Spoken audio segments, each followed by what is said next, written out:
move his hindquarters.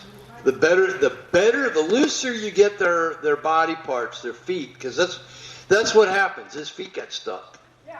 And it was not his feet. What was really stuck? Yeah. Okay. So you'll hear me say, horses are easy. There's a pedal for each foot. You pull them to stop and kick them to go. So what's the opposite of kicking them to go? It's to follow your intention. So this attached to your saddle somewhere, or you can attach it to your wrist if you like. But how do you get them to go without kicking?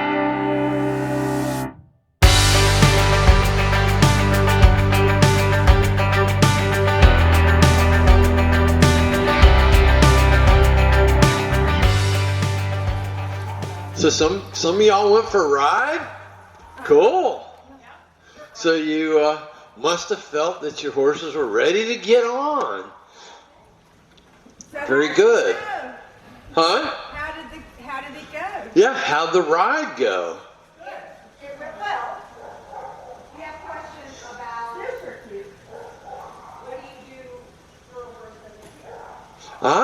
what do you do for a horse that's a kicker? What do you do for a horse that's a kicker? Well, years ago, I was shoeing horses for these two gals, mother and daughter, and had a boarding barn when they also bred horses. And I was working on their colt. He'd been weaned and I was trimming his feet, and this little sucker bit me. Well, I turned around and I don't know why, but I bit him back. And I didn't say anything. They didn't say anything. I guess they were kind of shocked. Well, about 3 weeks later, they had another colt. They said, could you come over and bite him too? Because that apparently worked. No, I thought, well, you're free to bite him yourselves, but if he bites me while I'm trimming his feet, I'm going to bite him back. So they understand like behavior, but while you're riding, control over their hind end is very powerful and gives you the power to move that so they can't kick. Now, the thing is to be aware of what happens before what happens. Some of them don't give you any warning, but there's something that happens before what happens.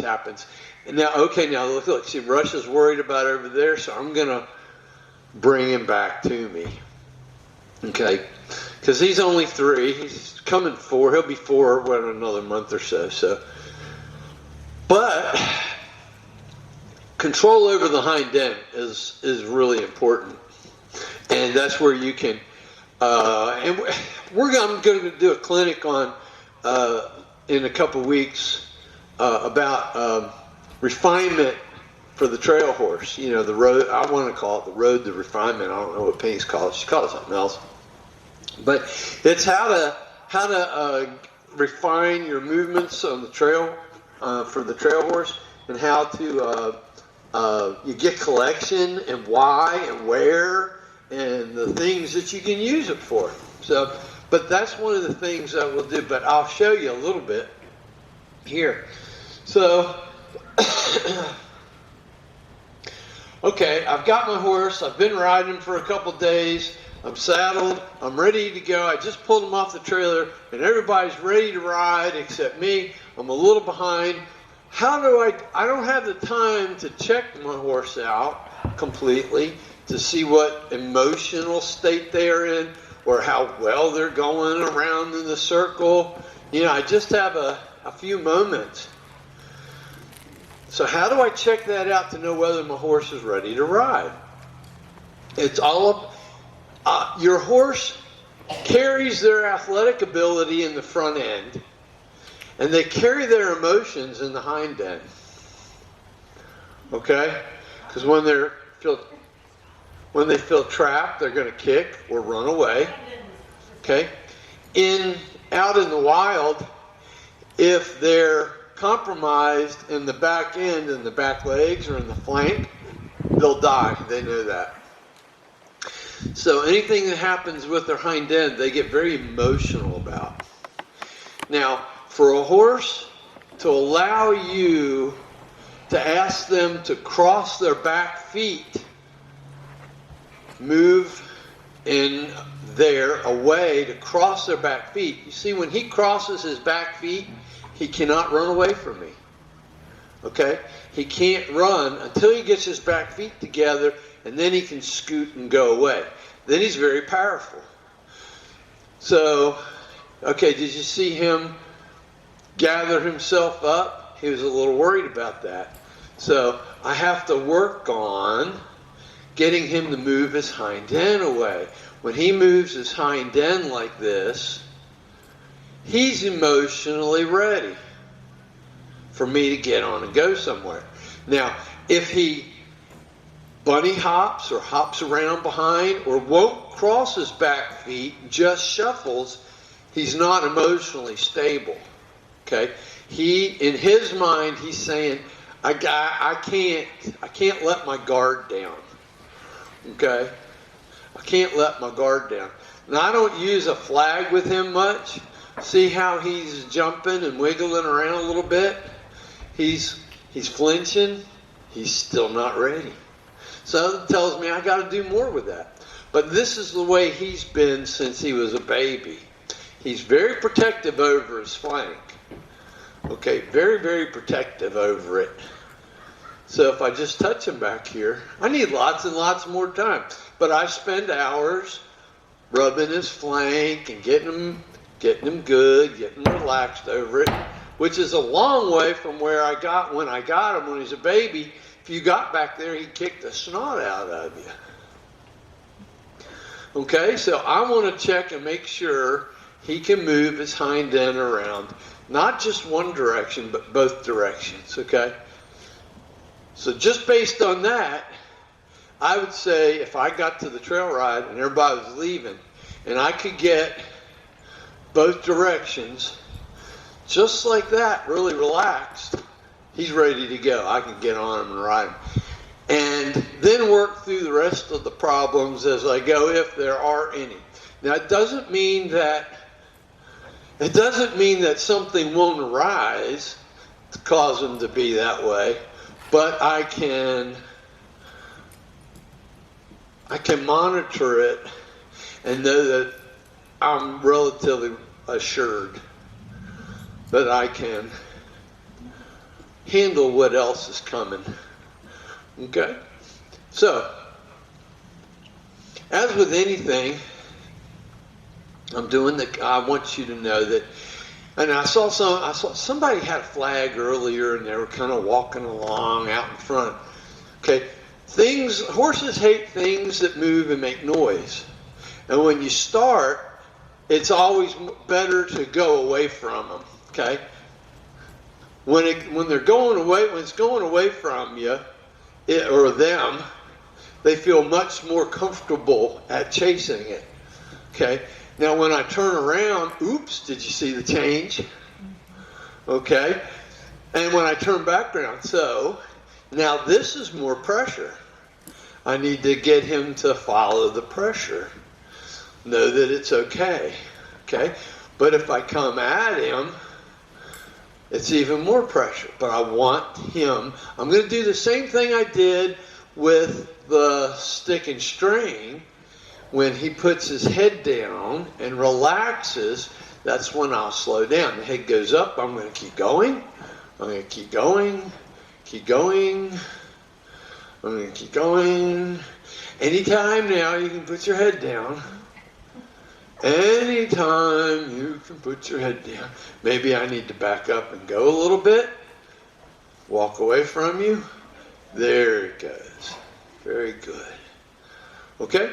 You can do the same thing. It's same principle applies. Let them think, here's what the reverse psychology is. Let them think that they're teaching you how to get quiet.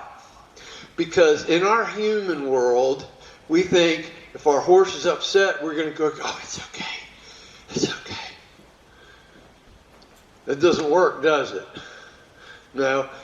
Match their energy and teach them to teach you. Let them think they're teaching you how to relax and get quiet. because we can't console them. When their energy comes up, the best thing we can do is allow them to move their feet if we haven't taught them to hurry up and relax and put your head down. But that's what I want them to do is to learn to relax in place and or spook in place. Okay, so I kind of deem like he's ready to get on from there. So I'll get on. And I'll show you what to do. This will help your little kicky horse.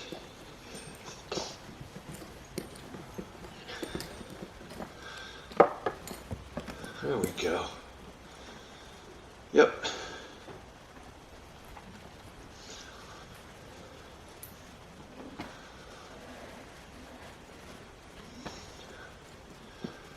Very good, Rush.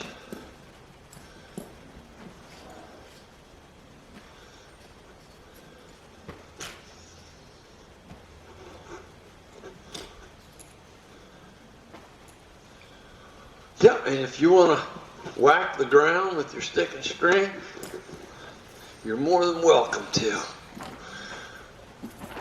He's got a better set of withers than Tough does. I'm glad Tough, he's taller than Tough, so I'm going to have to learn how to get on this taller horse. Life's been pretty easy for me, riding Tough. Okay, so when things start going bad, if I've taught him to yield his hindquarters and relax, I can do that out on the trail. So my horse is a little wanting to kick a little bit. I feel him kicking, getting ready. If I can bend them and have them move their hind end around, I can I can take the aggression out of them. Because all that's happening is your horse is protecting its space, okay? It's protecting its space. Now here's something that y'all can play with or do today if you want. If you find that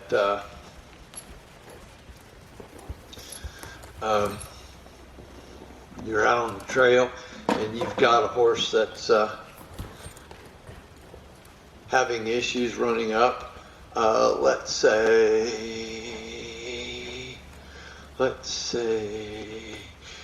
Nancy, you want to follow me around a little bit?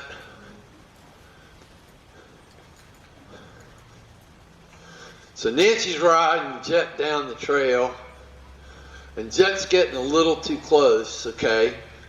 So Nancy's going to tell me, say, help me out, Joe. And I'll say, okay. So now I'm protecting my horse's space with my stick and string. Okay? And Nancy doesn't have to pull on her horse. But protecting my horse's space, you stay back there, Jet. Okay? It takes my horses, the thought that they need to protect their space out of their realm of, okay? And if your horse is getting too close and you need help, Jack keeps looking at you like, Mom, you told me to go up there. huh?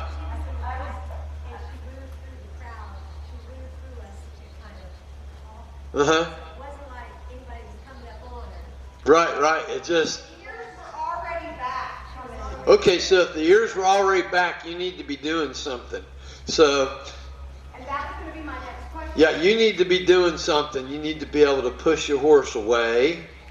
Okay? Change your mind about whatever. Change your mind. Or if you have a stick and string, you can make your horse feel like you're protecting their space. Okay?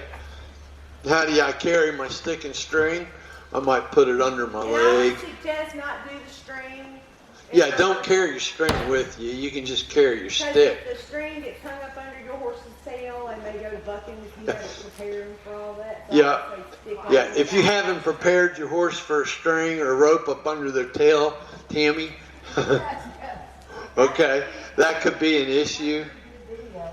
But yeah, you protect your horse's space. Now, if you have, here's something else you can do. If you have a, that's good. Nancy, thanks. If you have a, better watch out. huh? Here she comes, you better watch out. Oh, She's still following you. she is. That's good. Thank you. Thank you, Nancy. You did good. You did great. Okay, so you can also, the string on the end of your stick, or you can take a little piece of lead rope and tie it and hook it onto your saddle. Now you can go at another horse and say, you stay over there, okay? So that way you're taking the pressure off of your horse of having to invade or protect their space. You stay over there. Plus it's kind of helping. So you stay over there. Stay off of me. Okay?